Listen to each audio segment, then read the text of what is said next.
Audio Jungle.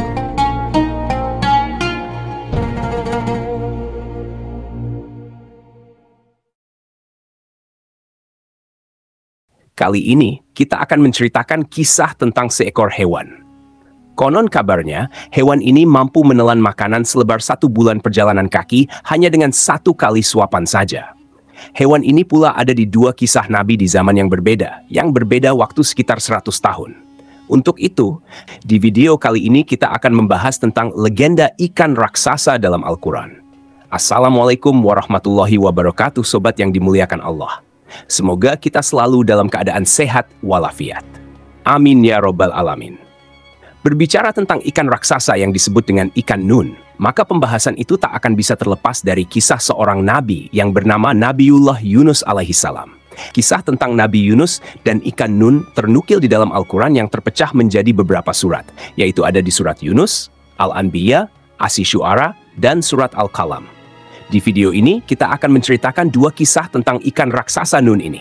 Yang pertama, ketika ikan Nun hidup di zaman Nabi Yunus alaihissalam.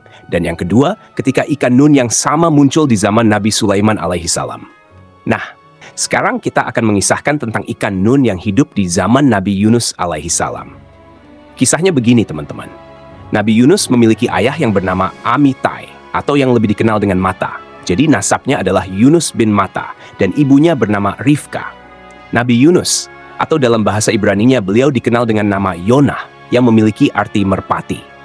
Di dalam Al-Quran sendiri, nama Yunus disebutkan sebanyak 4 kali, dan sekali beliau disebutkan dengan julukan Zunnun. Itu dalam berbahasa Arab yang memiliki arti yang dari perut ikan. Terdapat beberapa perbedaan tentang pada abad keberapa Nabi Yunus ini hidup. Ada yang bilang abad ke-7 sebelum Masehi, ada pula yang bilang ke-8 atau abad ke-9 sebelum Masehi. Tapi yang tercatat pada sejarah saat ini, Nabi Yunus adalah seorang nabi dari kerajaan Israel atau Samaria pada kisaran abad ke-8 sebelum Masehi dan hidup pada masa kekuasaan Raja Samaria Yerobeam bin Yoas. Beliau disebutkan berasal dari Palestina, yang saat itu disebut dengan negeri Syam. Nabi Yunus ini diutus setelah masa Nabi Ilyas dan Ilyasa berakhir. Uniknya, lokasi dakwah beliau bukanlah di tanah kelahirannya, melainkan di tempat yang jauh dari Syam atau Palestina. Nabi Yunus diutus Allah Subhanahu wa Ta'ala kepada kaum yang bernama Ninawa. Ada juga yang menyebutkan dengan nama Niniwe. Kaum Ninawa ini terletak di daerah Mosul, yang saat ini berada di negara Irak. Berarti jatuhnya waktu itu, Nabi Yunus adalah seorang pendatang di negeri Ninawa tersebut. Saat itu di negeri Ninawa ini ada sebuah kebudayaan atau tradisi turun-temurun, yaitu menyembah patung-patung, alias mereka saat itu kufur dengan menyembah berhala. Makanya diutuslah Nabi Yunus ini, yang datang jauh-jauh dari Syam ke Irak untuk mendakwahi penduduk Ninawa, supaya mereka bertauhid dan menyembah hanya kepada Allah Subhanahu wa Ta'ala saja. Berhari-hari, berbulan-bulan, dan bahkan bertahun-tahun didakwahi. Penduduk Ninawa tak mau juga meninggalkan berhala-berhala mereka. Karena begini teman-teman, alasan kenapa penduduk Ninawa ini tak mau meninggalkan berhalanya adalah mereka sudah puluhan, bahkan ratusan tahun menyembah berhala, tapi tak ada azab yang datang kepada mereka seperti kaum-kaum terdahulu. Mereka ini telah mendengar kisah kaum-kaum terdahulu yang dibinasakan Allah Subhanahu wa Ta'ala karena menyembah berhala-berhala. Artinya mereka ini tahu bahwasanya yang mereka lakukan selama ini adalah salah. Tapi ini malahan nunggu azab dulu, baru mau tobat. Nah, jadi ketika itu seluruh orang dari kaum ini tak mau mendengar seruan dari Nabi Yunus alaihissalam. Terlebih lagi, Nabi Yunus adalah seorang pendatang, bukan orang yang berasal dari kampung situ. Mereka malahan menganggap Nabi Yunus sok tahu dan tak percaya sedikit pun risalah yang dibawakan beliau. Dikisahkan bahwasanya Nabi Yunus ini mendakwahi mereka selama 33 tahun lamanya. Dan selama itu pula dari sekian banyak penduduk Ninawa, hanya 2 orang saja yang mempercayai Nabi Yunus alaihissalam. Setiap harinya, Nabi Yunus hanya mendapatkan ejekan dan tertawaan dari orang-orang itu. Bahkan dari mereka ada yang berkata, "Sudahlah Yunus, urusi saja hidupmu sendiri. Jika engkau mau mendapatkan pengikut, berdakwahlah sana di kampung halamanmu." Nabi Yunus yang notabene adalah manusia biasa, mendengar hinaan dan penolakan itu, beliau kecewa dan menjadi marah. Dan pada suatu hari, Nabi Yunus pun memutuskan untuk pergi meninggalkan kaumnya. Saat itu, Yunus pergi dalam keadaan hati yang kecewa dan marah.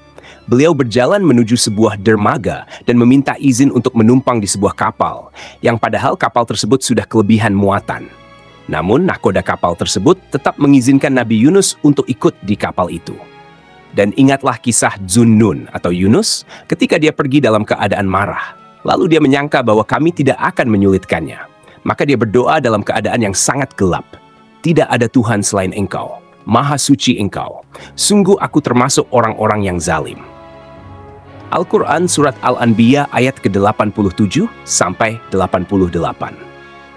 Tak lama berselang setelah kepergian Nabi Yunus alaihissalam, tiba-tiba tanda-tanda azab Allah subhanahu wa ta'ala pun muncul kepada kaum Ninawa yang ditinggalkan beliau.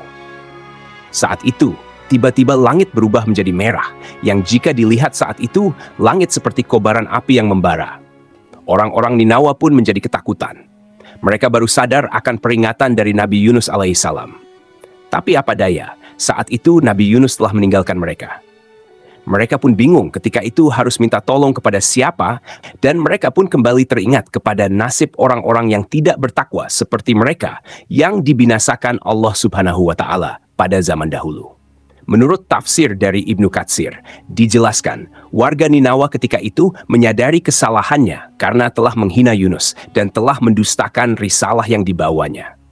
Di saat langit berubah merah, seluruh penduduk Ninawa pergi ke hamparan padang pasir, dan mereka pun mulai berdoa dan meminta pengampunan kepada Allah subhanahu wa ta'ala. Mereka disebut berdoa selama 40 malam, dan akhirnya Allah subhanahu wa ta'ala berkenan memberikan pengampunan dan membatalkan azabnya. Teman-temanku seiman, kita kembali ke cerita Nabi Yunus yang menaiki kapal. Nah, setelah kapal yang ditumpangi Nabi Yunus telah berada di tengah lautan, atas izin Allah subhanahu wa ta'ala, ketika itu terjadi badai yang cukup besar, hingga kapal terhantam gulungan-gulungan ombak besar. Kapal pun ketika itu terombang-ambing dan mulai ada beberapa bagian kapal yang rusak karena terkena gelombang besar. Kapal yang ditumpangi Nabi Yunus ini perlahan-lahan mulai terlihat akan tenggelam. Lalu, nahkoda dan orang-orang yang ada di kapal itu pun mulai berpikir bagaimana caranya supaya kapal mereka tidak tenggelam. Akhirnya mereka putuskan untuk membuang semua barang bawaan mereka di kapal itu demi mengurangi beban kapal supaya kapal itu bisa stabil lagi. Nah, setelah semua barang telah dibuang, kapal itu mulai sedikit stabil. Tapi masalahnya adalah pengurangan beban masih dirasa kurang karena kapal masih terus tenggelam. Dan kalau dibiarkan, seluruh orang di kapal itu akan mati tenggelam. Akhirnya, mereka pun memutuskan untuk membuat sebuah undian. Siapapun orang yang namanya keluar di undian itu, maka dia harus dilempar keluar dari kapal. Ternyata teman-teman, nama pertama yang keluar di undian itu adalah Nabi Yunus alaihissalam. Tapi orang-orang ketika itu merasa tak tega kalau harus melempar Nabi Yunus ke lautan, karena dia adalah pria terhormat. Lalu orang-orang pun mulai melakukan pengundian ulang. Lagi-lagi, yang keluar nama Nabi Yunus alaihissalam. Bahkan di undian ketiga kali pun yang keluar tetaplah nama Nabi Yunus. Akhirnya, melihat namanya keluar 3 kali secara berturut-turut, tanpa perlu diminta Nabi Yunus pun langsung melompat keluar kapal dan menceburkan diri ke lautan lepas. Abdullah bin Mas'ud melalui riwayat Ibnu Katsir menceritakan bahwa tak lama setelah Nabi Yunus terjun ke laut, tiba-tiba ada seekor ikan besar datang. Kemudian ikan itu menelan secara utuh tubuh Nabi Yunus. Setelah menelan Nabi Yunus, ikan besar itu langsung pergi ke dasar lautan dengan Nabi Yunus berada di dalam perutnya. Atas izin Allah subhanahu wa ta'ala, tak sedikit pun Nabi Yunus terluka akibat insiden itu. Namun, sesaat ketika Yunus ditelan, beliau kaget dan sempat pingsan beberapa saat. Nah, setelah sadar, beliau mengira dirinya sudah mati. Namun, begitu mengetahui tubuhnya tak terluka sedikit pun, Nabi Yunus langsung bersyukur dan berdoa di dalam keadaan gelap gulita itu. Mendengar doa dari Nabi Yunus alaihissalam, kemudian Allah subhanahu wa ta'ala memaafkan Nabi Yunus, yang sejatinya Allah subhanahu wa ta'ala berencana untuk mengurung Yunus hingga hari kiamat. Namun, karena doanya tersebut, akhirnya Allah subhanahu wa ta'ala mengeluarkan Nabi Yunus dari dalam perut ikan itu. Dan sungguh Yunus benar-benar termasuk salah seorang rasul. Ingatlah, ketika dia lari ke kapal yang penuh muatan, kemudian dia ikut diundi, ternyata dia termasuk orang-orang yang kalah dalam undian. Maka dia ditelan oleh ikan besar dalam keadaan tercela. maka sekiranya dia tidak termasuk orang yang banyak berzikir, bertasbih kepada Allah, niscaya dia akan tetap tinggal di perut ikan itu sampai hari kebangkitan. Al-Quran Surat As-Saffat ayat ke-139 sampai 144. Yang jadi pertanyaannya adalah, apakah jenis ikan besar yang menelan Nabi Yunus itu? Ada riwayat yang mengatakan ikan itu adalah ikan paus. Tapi di Al-Quran sebenarnya tidak dijelaskan secara rinci tentang jenis ikan tersebut. Al-Quran hanya menyebutkan dengan ikan besar. Jadi di sini ada dua kemungkinan, teman-teman. Yang pertama, benar kalau ikan itu adalah ikan paus. Sementara yang kedua, mungkin saja itu adalah ikan jenis lain yang memang khusus Allah Subhanahu wa Ta'ala ciptakan untuk menguji Nabi Yunus alaihissalam. Teman-temanku seiman, singkat cerita, ikan besar yang menelan Nabi Yunus itu pun menepi ke pinggir sebuah pantai. Lalu Nabi Yunus dimuntahkan oleh ikan ini dalam keadaan tetap hidup. Namun ketika itu, kondisi Nabi Yunus ketika itu sangat memprihatinkan. Beliau jatuh sakit dan badannya sangat lemah karena selama di dalam perut ikan, beliau kekurangan makanan dan minuman. Ditambah lagi, pulau tempat dia terdampar itu adalah pulau yang memiliki tanah yang tandus. Jadi cukup sulit untuk mencari makanan. Tapi teman-teman, Allah Subhanahu wa Ta'ala lagi-lagi menolong utusannya ini.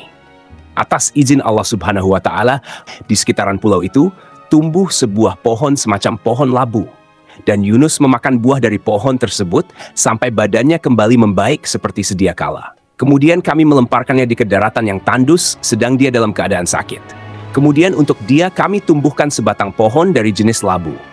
Dan kami utus dia kepada 100.000 orang atau lebih sehingga mereka beriman. Karena itu, kami anugerahkan kenikmatan hidup kepada mereka hingga waktu tertentu.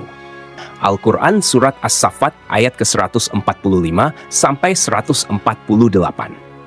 Kisah kedua yang berhubungan dengan ikan nun ini berasal dari sebuah kitab yang berjudul Kitab Durratun Nasihin, karya dari Syekh Utsman bin Al-Hasan bin Ahmad Asy-Syakir Al-Kaubawi. Kisahnya begini, teman-teman. Nabi Sulaiman adalah seorang nabi sekaligus raja yang sangat sukses. Sebagai raja, Nabi Sulaiman memiliki kekayaan yang luar biasa banyak. Diceritakan dalam literatur, bahkan dalam Al-Quran, yang menjelaskan tentang kekayaan Nabi Sulaiman alaihissalam yang jumlah hartanya sangat melimpah. Banyak ulama berpendapat Nabi Sulaiman adalah manusia paling kaya yang pernah Allah Subhanahu wa Ta'ala ciptakan. Walaupun diberi harta yang melimpah, Nabi Sulaiman tetap seorang hamba yang selalu taat dan beriman kepada Allah Subhanahu wa Ta'ala. Dengan harta yang begitu banyak itu, Sulaiman tidak pernah sombong dan pelit. Dan dia terkenal sebagai raja yang sangat senang sekali bersedekah. Pada suatu hari, terpintas di benaknya waktu itu, Nabi Sulaiman ingin memberi makan semua makhluk hidup di muka bumi ini, termasuk hewan di darat, di laut, dan di udara. Kemudian Nabi Sulaiman meminta izin kepada Allah Subhanahu wa Ta'ala. Ya Allah, ya Rabb, perkenankan hamba menyediakan makanan untuk semua makhluk hidup setahun penuh.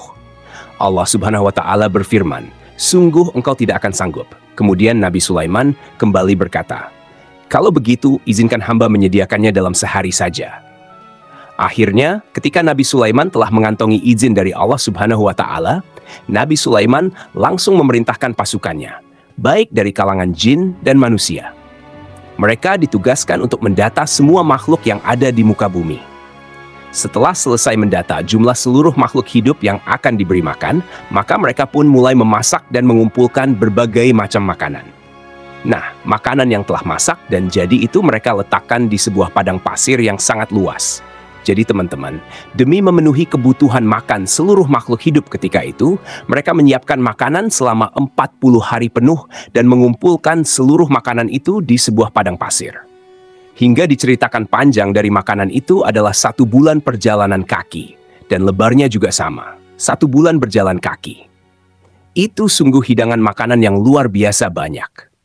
Selama mereka menyiapkan makanan ini selama 40 hari, Nabi Sulaiman telah memerintahkan angin untuk tidak berhembus di padang pasir itu. Karena ditakutkan makanan yang ada di situ jadi rusak dan hilang. Ketika hidangan makanan itu telah siap untuk disantap, lalu Allah Subhanahu wa Ta'ala bertanya kepada Nabi Sulaiman, makhluk manakah yang akan memulai memakan hidangan yang engkau sediakan ini? Nabi Sulaiman menjawab, mereka yang mendarat di darat dan di laut. Kemudian, dengan kekuasaannya, Allah Subhanahu wa Ta'ala memerintahkan seekor ikan besar dari kedalaman laut yang akan menyantap makanan itu. Ikan besar ini langsung keluar dari air dan memakan seluruh makanan yang ada di padang pasir itu, hingga semuanya habis dengan hanya satu kali suapan saja, karena saking besarnya ukuran tubuh ikan raksasa ini. Alangkah terkejutnya Nabi Sulaiman ketika itu. Makanan yang telah disiapkan selama 40 hari bisa habis dengan satu makhluk saja, yang lainnya belum kebagian. Bahkan ikan raksasa ini setelah selesai menyantap hidangan, dia berkata kepada Nabi Sulaiman, "Wahai Sulaiman, kenyangkanlah perutku. Sekarang aku masih merasa lapar." Pada saat itu, Nabi Sulaiman langsung bersujud sambil menangis kepada Allah Subhanahu wa Ta'ala. Beliau memohon ampunan karena merasa sombong dan merasa mampu memberi makan semua makhluk hidup. Padahal untuk memberi makan satu ikan saja, dia masih belum cukup mampu. Kisah Nabi Sulaiman ini memberikan kita pelajaran dan peringatan bahwa Allah Subhanahu wa Ta'ala itu benar-benar maha kaya dan tak ada yang bisa menandingi kekayaannya. Apalagi itu cuma Nabi Sulaiman alaihissalam. Dan hanya Allah Subhanahu wa Ta'ala lah yang sanggup dan mampu memberi makan seluruh makhluk hidup di muka bumi ini dari awal zaman hingga akhir zaman. Jadi, itulah kisah tentang legenda ikan raksasa dalam Al-Quran. Semoga kisah ini bermanfaat. Lebih dan kurangnya, mohon dimaafkan. Yang benar datangnya dari Allah Subhanahu wa Ta'ala. Khilaf atau keliru itu datangnya dari saya pribadi sebagai manusia biasa. Sampai ketemu di kisah-kisah seru yang penuh makna selanjutnya. Saya akhiri. Wassalamualaikum warahmatullahi wabarakatuh.